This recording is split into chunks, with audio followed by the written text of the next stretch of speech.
Beautiful mountains, wide rivers, generous sun, and enormously rich cultural heritage. This is a place where people still practice paganism, and all across Hakasia you can find countless old stones dating back 3,000 to 4,000 years, to which people still ascribed healing powers, and they're coming here in their thousands asking these old stones to give them health, good luck, money, whatever they want.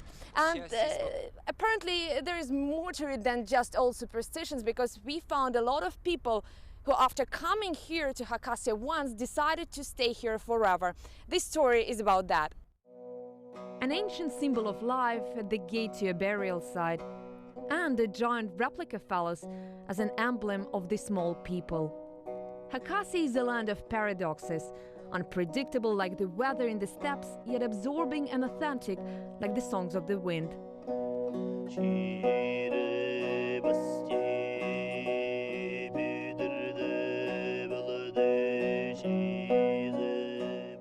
This land has never been rich enough to grow gardens, yet fertility is its main deity. Culturally, historically, but first and foremost, humanly. This statue of a pregnant woman dates back 4,500 years. Generations came and went, but she stood firm at this very place, listening to people's prayers.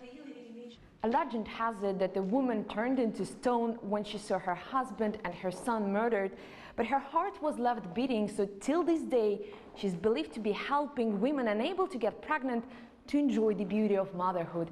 There's a special ritual of asking the mother statue for a child.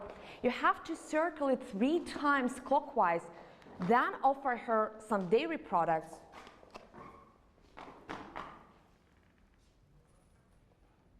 And wait for your bundle of joy 9 months later.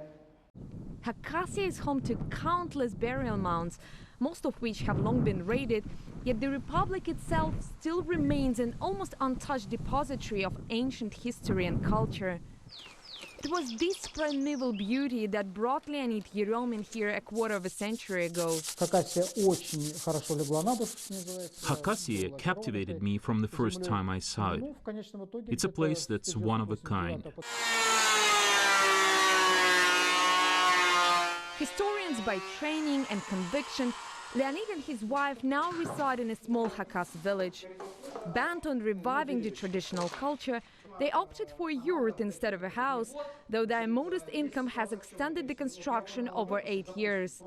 But they say the efforts are more than worthwhile, as even simple gardening here often leads to an archaeological discovery. Look what I found! A piece of pottery. I think it's censer. Yeah, I think it's the Bronze Age. We find a lot of artifacts here. People have always lived here, so 3,000 years is no time at all for Hakasia. This stone has been standing in this valley for at least 4 millennia. And even in Soviet times, when the campaign against pagan beliefs was at its peak, people never stopped coming here in hope of curing their ailments. The stone has 2 sides, the male one from the south and the female one from the north.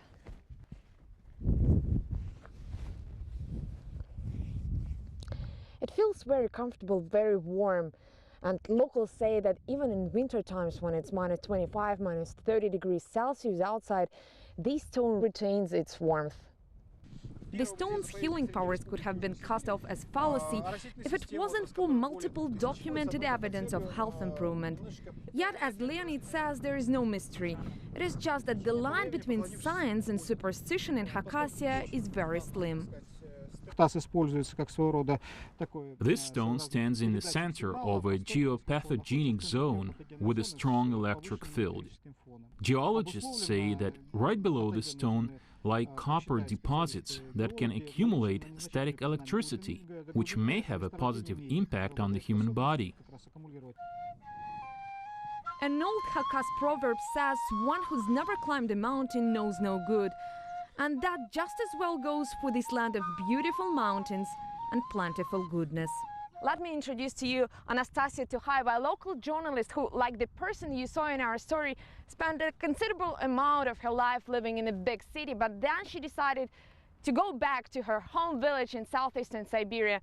Nastya, you're 27 years old, and the girls of your age usually quite mesmerized by the glitz and glamour of bigger cities, but you opted for life in a village. Why?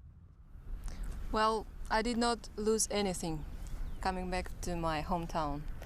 First of all the communication I had, I still have, because we have internet connection, and I spend a lot of time talking to my friends online. That's all for us from Hakasia, but please join us later for more stories from this amazing place where almost every single stone has some sort of healing powers, where rivers and mountains have their own spirits, and where people are so beautiful and generous like Nastya.